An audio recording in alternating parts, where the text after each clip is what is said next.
On the morning of June 3, 2018, 19-year-old Lacey Winslow left her apartment in Flagstaff, Arizona. She told her roommate she was heading out for a hike, said she needed, a day to clear her head. She never came back. Her car, found the next day at the Oak Creek trailhead, windows locked, her water bottle in the cup holder, shoes in the back seat. But Lacey was gone. Search crews combed the area for 5 days. Helicopters, dogs, volunteers. Nothing. Then, on day 6, a local hiker spotted something strange near a dry creek bed. A shallow mound, rocks piled unnaturally. Inside it, a cracked iPhone. It was Lacey's, still powered on. Buried face down, with 1 bar of signal. Sheriff's Deputy Paul Enright in his initial report. Phone was placed deliberately, no other belongings nearby, almost like it was meant to be found. The last text message sent at 12:32 p.m. the day she disappeared, it read, "He's here." No name, no follow-up, no response. Detectives immediately pulled Lacey's call logs. The number she texted belonged to her roommate Jenna. But Jenna told police she never said who she was meeting, just said she needed to talk to someone, alone.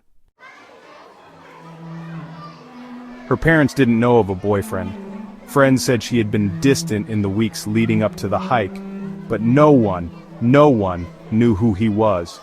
Investigators checked her social media. No signs of distress, no cryptic posts, no messages out of the ordinary. Then they found the Notes app, deleted files, recovered by forensics. One note read, "If something happens to me, it wasn't an accident." Another, "I trusted him once, I won't again." Police brought Jenna back in for questioning. Detective Transcript Q. "Do you know who she meant by him?" No, but she was scared of someone. I could tell. Lacey had filed no restraining order. She had no active stalker report, no history of violence in her relationships. Then, about a week later, a man came forward. His name was Ethan Reller. He was 27 years old, worked at a nearby climbing gear store. He told police he saw Lacey around noon, alone, headed down an unmarked side trail. His statement, "She waved. I asked if she needed help. She smiled, but something felt off. She kept glancing over her shoulder." Police found no physical evidence tying Ethan to her disappearance. There was no history between them, no motive. Weeks passed, no new leads, no body, just a buried phone, and a text that still haunts the investigation. "He's here." In October of 2018, Lacey's family hired a private investigator. He followed a theory that Lacey was meeting someone she knew, someone she feared. They traced an Instagram message from a burner account, sent 2 days before she vanished. It said, "I'm ready to talk, meet me where we first met." But the IP address? Untraceable. VPN, no recovery. To this day, no arrests have been made, no confirmed sightings, no trace of Lacey. Her phone sits in evidence, scratched, dirt still beneath the screen. Her mother keeps it on a shelf at home, powered off, waiting. She was 19, bright, cautious, and afraid. They found her phone buried, but Lacey Winslow was never seen again. Subscribe to Vanished Whispers, True Crime, for more stories where every silence tells a story, and every whisper leads to the truth. Voiceover. 2 weeks after the search ended, police received an anonymous call. The voice was distorted. "You're looking in the wrong place," it said. She trusted someone she shouldn't have. The call was traced to a payphone outside a gas station. No cameras, no witnesses. The tipster was never identified. Voiceover, gap-2.7s. Transcript, Detective. "You said you saw someone near the creek?" Hiker. "Yeah, a man, tall, wearing a gray hoodie. He was pacing, looking nervous. I thought he was lost." Detective. "Did you see Lacey?" Hiker. "No, but I heard a woman's voice. She sounded scared." Voiceover. Forensics found partial fingerprints on Lacey's phone. None matched anyone in the database. A single earring, not Lacey's, was found near the burial site. DNA inconclusive. The evidence only deepened the mystery. Voiceover. Transcript. Detective. Where were you the afternoon of June 3rd? Suspect. At work. Ask anyone. Detective. We have a witness who saw you near Oak Creek. Suspect. You're making a mistake. Voiceover. Gap-2.7s. Months later, a photo surfaced on a true crime forum. It showed a woman resembling Lacey in a crowded city street, date stamped weeks after her disappearance. The image was blurry. Police couldn't confirm if it was her. The case took a new turn, but answers remained elusive. Voiceover. Gap-2.7s. To this day, Lacey Winslow's fate is unknown. The evidence is chilling, the questions endless. Was she running from someone or with someone? The silence around her case is deafening, and the truth still buried. Voiceover. A few weeks after Lacey's disappearance, a local resident came forward with a statement that would send shivers down the spine of anyone following the case. Here's what they said. I was driving home late that night around midnight. The road runs parallel to the trail for a while, and I've lived here long enough to know every bump and bend. But as I rounded that sharp curve near the old oak tree, my headlights caught something. Someone, standing just off the path. At first I thought it was a deer, but then I saw the outline. Tall, thin, unmoving, almost as if they were waiting for something, or someone. I slowed down, thinking maybe they needed help, but as I got closer, they stepped back into the trees. I couldn't see their face, just a hood pulled low, and the way they seemed to melt into the shadows. It sent chills down my spine. I told myself it was nothing, just my imagination, but when I heard about Lacey the next morning, I knew what I saw wasn't normal. I still wonder if I should have stopped, or called someone. But that figure, there was something off about them, something that made me want to keep driving. I haven't slept right since.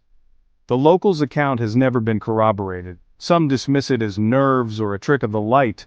Others believe it could be the key to unlocking what really happened to Lacey Winslow. But one thing is certain, the shadowy figure remains as much a mystery as Lacey herself. Voiceover. Dispatcher. 911, what's your emergency? Caller. Voice distorted, whispering, you're looking in the wrong place. Dispatcher. Sir or ma'am, can you tell me your name? Caller. No names, listen, you want answers about the girl? Check the culvert under Miller's Bridge. They won't tell you that, no one will. Dispatcher. Who won't? Are you saying someone is hiding evidence? Caller. Breathing quickens. It's bigger than you think. Not everyone wants her found. They'll make it look like an accident, like she just disappeared. Dispatcher. Are you in danger? Can you meet with an officer? Caller. No, just look under the bridge before they move it, please. Dispatcher. Who is they? Hello, can you give me any more information? Caller. Pause, voice trembling. Don't trust the report, just look before it's gone. Line disconnects. Voiceover. The call was traced to a payphone miles from town. No fingerprints, no surveillance footage. The tip was passed to investigators, but the identity of the caller and their warnings of a cover-up remain a chilling enigma. Voiceover. 2 days after the anonymous midnight call, a local fisherman stumbled upon something unexpected near the banks of Willow Creek, over 10 miles from the original search grid. Wedged between rocks, half buried by mud and water, was a torn, faded jacket.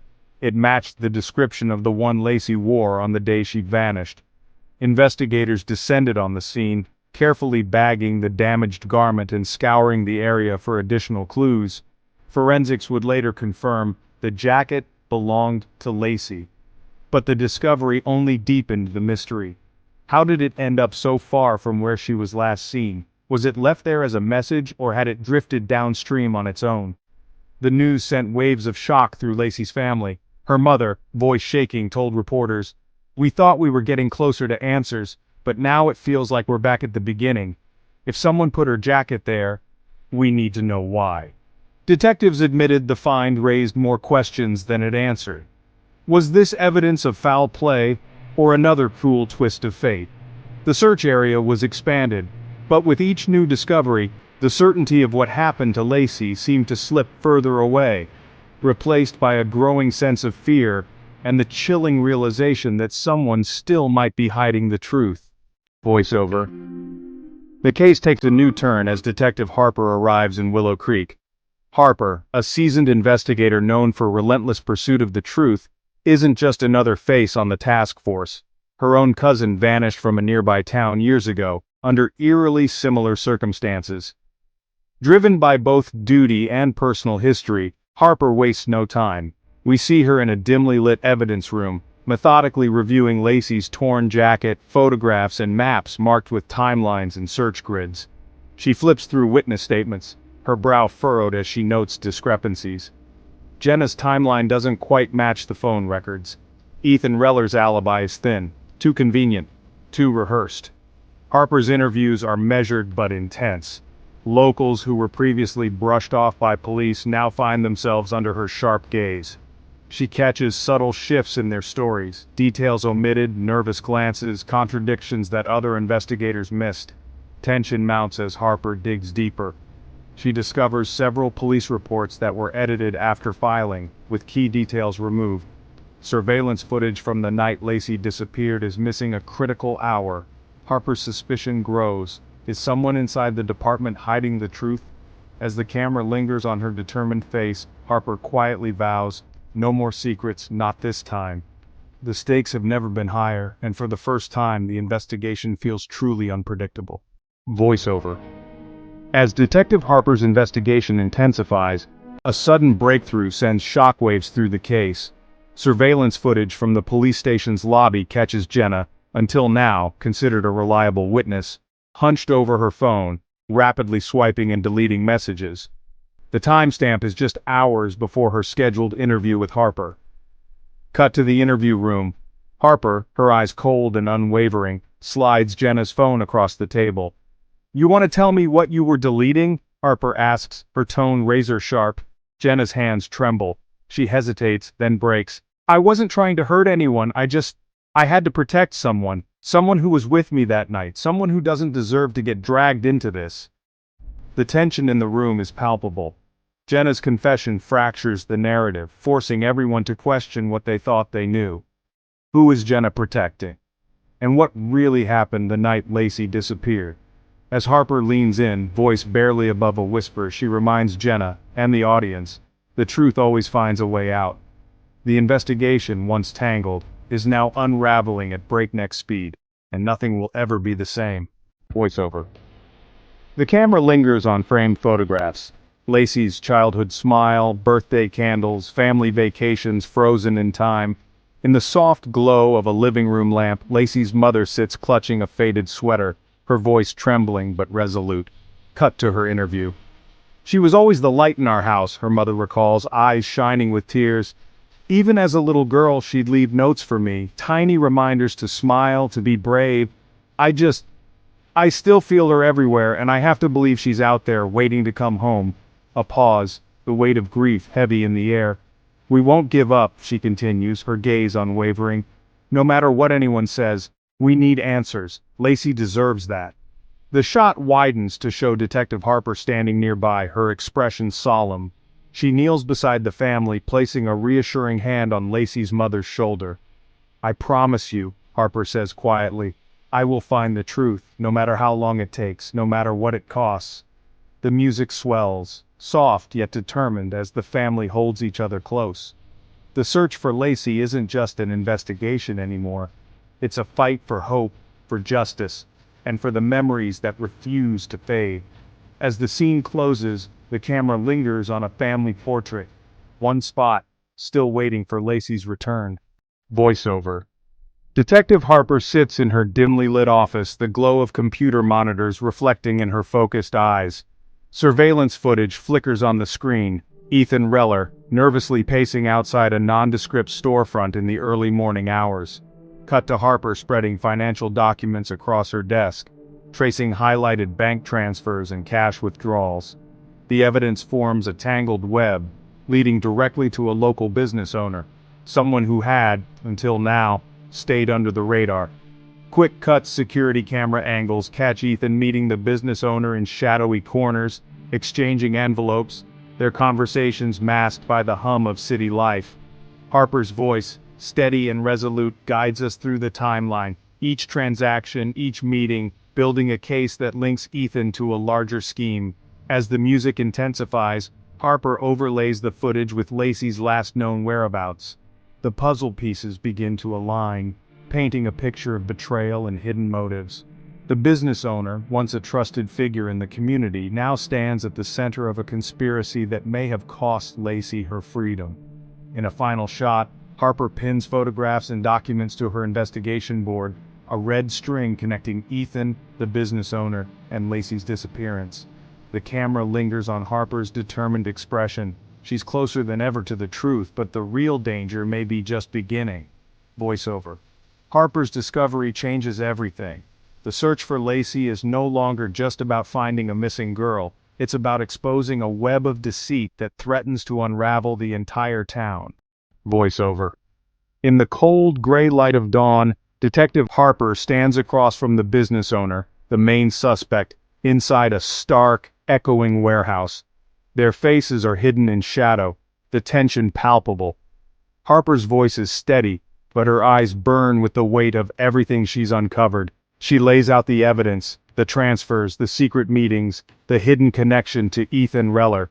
The business owner's facade cracks, hands trembling, voice breaking. They finally confess. Yes, they orchestrated the scheme. Yes, Ethan was involved. But then, the moment that changes everything, they insist Lacey's fate was never part of the plan. Her disappearance, they claim, was a terrible accident, one spiraling out of control after she stumbled onto their secret. As the camera lingers on Harper's face, the reality settles in. The truth, at last, is spoken. Lacey's story is one of heartbreak and consequence, but it is no longer shrouded in uncertainty. Voiceover. With the confession, the web of lies unravels. The town can finally begin to heal.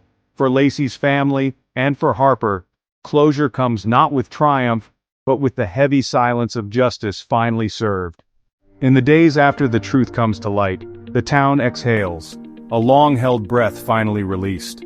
Fear and uncertainty begin to lift, replaced by a quiet sense of relief and unity. Candles glow softly on doorsteps, their light a tribute to Lacey and a symbol of hope rekindled. Neighbors come together, sharing stories, tears, and gentle embraces, finding comfort in one another. Lacey's family, though marked forever by her absence, finds solace in the truth and the love that surrounds them. They visit her favorite riverside, leaving wildflowers and whispered prayers, honoring the light she brought into their lives and the memories that will never fade. Detective Harper stands quietly at the edge of the vigil, reflecting on the journey that brought them here. She remembers every sleepless night, every unanswered call, every moment she almost lost hope. But she knows now, justice is more than catching the guilty. It's about giving voice to the lost and hope to those left behind. As dusk settles, Harper looks out at the faces gathered, each one changed, but stronger for what they've endured. There is pain, yes, but also resilience, a promise to carry on, together. The case has changed them all, forging new bonds and a shared promise, to protect one another, to keep searching for truth, and to never let darkness win. Even in the aftermath of tragedy, hope rises with the dawn. The town moves forward, forever changed but not broken. Justice may come slowly, but it comes, driven by courage, by love, and by the belief that every story deserves to be heard. For Lacey, for her family, and for every missing voice, we carry their memory forward. We never stop searching, we never lose hope. Fade out.